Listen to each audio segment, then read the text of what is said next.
paano natin makakamit ang kaligtasan.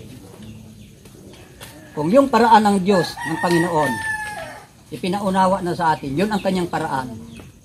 Paano naman natin makakamit ang kaligtasan? Makukuha ba na yun? Makakamit ba natin yung kaligtasan na yan ay sa pamamagitan lamang ng pagsama sa isang samahan? O sa pamamagitan ng pagdarasal lamang? O sa pamamagitan ng mabuting tao ka lang? So makakamit po natin ang kaligtasan dahil alam natin, itinuro na po na si Kristo lamang tagapagligtas at yung pamamaraan niya ay itinuro na rin po sa atin. Ngayon, paano naman natin makamit yung kaligtasan? Okay. Sabi po rito, number 1 po, upang makamit natin kaligtasan ay sa pamamagitan ng pananampalataya. Dinaanan na po natin. Sabi ron, yung mga sasampalatay magkakaroon ng buhay. Unang-una po, para makamit po natin ang kaligtasan, yung ginawa ni Jesus sa krus ng Kalbaryo. Unang-una po, dapat po tayo manampalataya sa Kanya.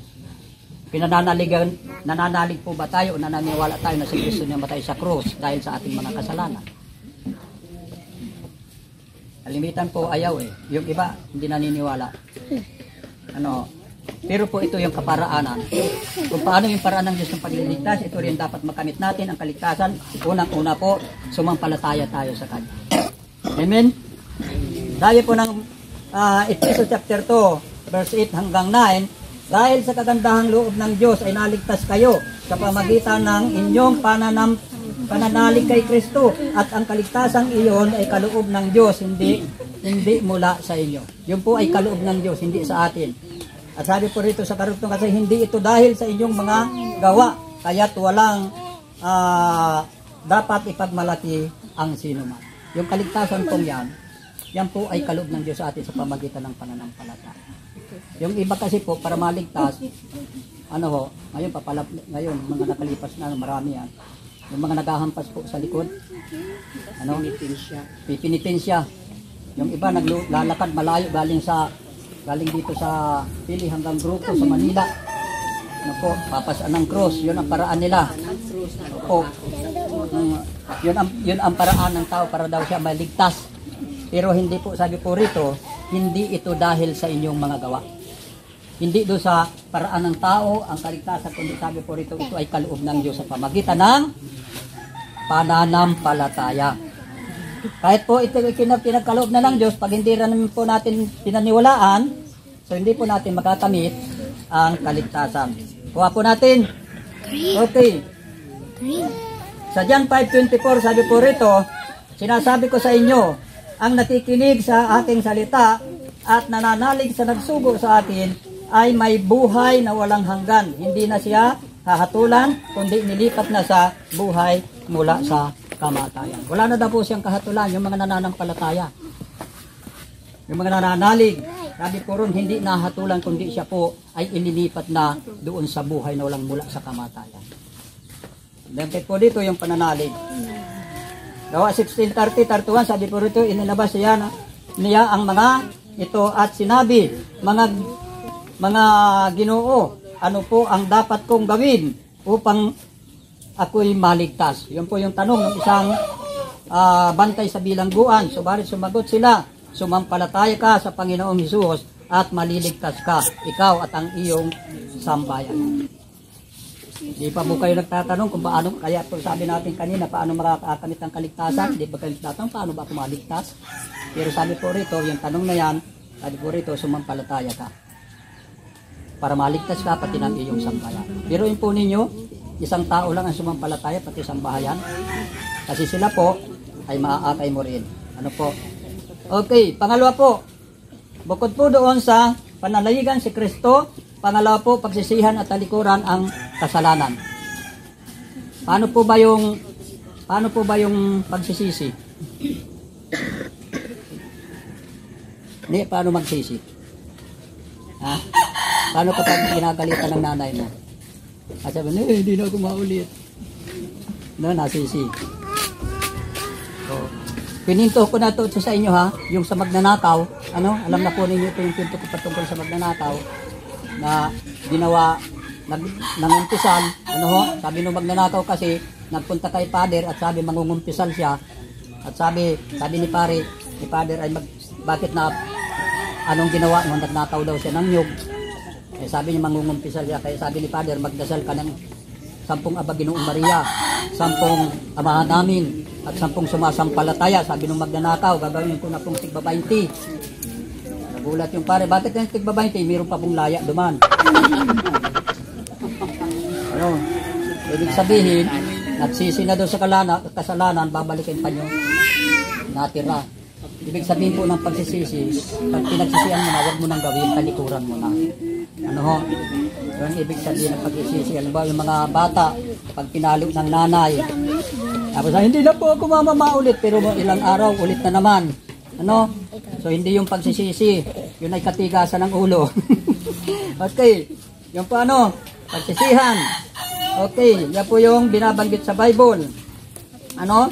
Nabagabag ang kanilang kalooban nang marinig ito at tinanong nila si Pedro at ang mga apostol, mga kapatid, ano ang gagawin namin? Sumagot si Pedro, pagsisihan ninyo talikdan ang inyong mga kasalanan at magpabautismo kayo at sa pangalan ni Jesucristo upang kayo'y patawarin at ipagkaloob sa inyo ang Espiritu Santo. Sabi po rito, pananampalataya po ang susi. Ano, sabi ron, pagsisihan, talikdan ang mga kasalanan. Sa Gawa chapter 3 verse 19, kaya't magsisi kayo at magbalik loob sa Diyos upang pawiin niya ang inyong mga kasalanan. Na kailangan po ang pagsisisi. Okay? Napahaba na yata po, malapit akong matapos, 2 na lang. Okay. Yung po ano, so ibig sabihin, yung panghuli po na dapat nating gawin, aminin natin na wala tayong magagawa upang iligtas ang ating sarili. Tanong, kaya ba natin iligtas ang ating sarili doon sa apoy ng impyerno? No, di po natin kaya. Kailangan natin ng isang tagapagligtas. Okay, yun dito lang po. Ano po mga kapatid, naunawaan po natin kung paano tayo maliligtas. Paano natin makamit ang kaligtasan? Unang-una, balikan ko lang, unang-una para makamit ang kaligtasan sa pamagitan ng pananampalataya. Pangalawa, pagsisihan at talikuran ang kasalanan. Pangatlo, aminin na hindi natin kayang iligtas ang ating sarili. Ibig sabihin, pag inamin natin na hindi natin kayang iligtas ang ating sarili, mayroon tayong kinakailangan tagapagligtas. Walang iba kundi ang ating Panginoong Jesucristo. Amen po? Okay. Hindi tayo kayang iligtas ng sino man. Yung mga nagtuturo ng salita ng Diyos, pastor o sino pa man dyan, hindi tayo kayang iligtas niyan dahil sila ay nangangailangan din ng tagapagligtas. Kailangan tayo personal tayong magkaroon ng relasyon sa Diyos. Sabi ko nga po, laging inuulit ko po sa anak ko, kahit ako'y nagtuturo ng salita ng Diyos, hindi ko siya kayang iligtas. Ano po? Bakit po? Nangangailangan din akong tagapagligtas. Maliligtas lang siya kung magkakaroon siya ng personal na relasyon sa Diyos. Talikuran niya ang kasalanan, balik sa Diyos, at tanggapin niya bilang Panginoon ang Panginoon sa kanyang sarili. Doon maliligtas po siya. Pero sasabihin niyang ligtas ako dahil pastor ang liligtas siya, pastor ang anak niya, hindi po. Hindi ko siya kayang iligtas. Tanging si Kristo lamang din ang makagagawa ng magligtas sa kanya. Kung siya ay mananampalataya at tatalikuran ang lahat ng mga kasalanan. Tama po? Okay. So, hanggang dito na lang po mga kapatid at sana tuloy-tuloy po tayo. Marami pa po tayong dapat pag-usapan. At habang po hindi natatapos po yung ating at malapit na po tayo lang, baka December po, ay kung loobin ng Diyos po, ay dyan na po tayo. So, tsaga-tsaga lang po tayo ngayon, mga ilang buwan pa, na sasama-sama po muna. Diba alam ko na bagang pangalan Amen? ni Kathleen? Okay, so palagpakan po natin, Panginoon. Okay. So, tayo po'y manalangin. Ikit natin ating mga mata. Dakilang Ama, maraming salamat sa oras na ito, sa patuloy na yung pagkilos, sa yung patuloy na pag-iingat sa amin. At ngayon po, Panginoon, maraming salamat na ang mga kapatid dito ay narito. Nagkaroon sila ng panahon para makinig ng iyong salita. Naniniwala ko, Diyos, na ang mga salitang ito ay matatanim sa kanilang mga puso at ito ay tutubo, lalago at mamumunga ito ng sagana sa kanilang mga buhay.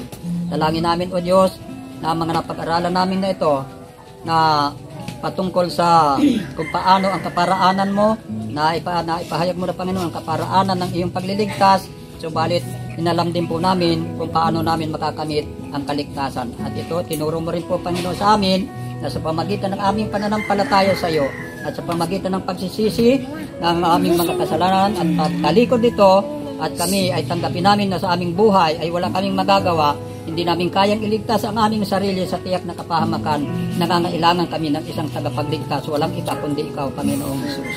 Kaya dalangin ko, Diyos, ng iyong banal na Espiritu ang patuloy na kumilos sa buhay ng bawat isa, simula sa mga nanay, sa mga kabataan ito at sa mga maliit na bata na ito, Diyos, patuloy kaming umaasa na sila ay patuloy na mananahan ang iyong banal na Espiritu sa kanila upang sila'y maakay sa tunay na pagkakilala sa iyo at tunay na pananampalataya.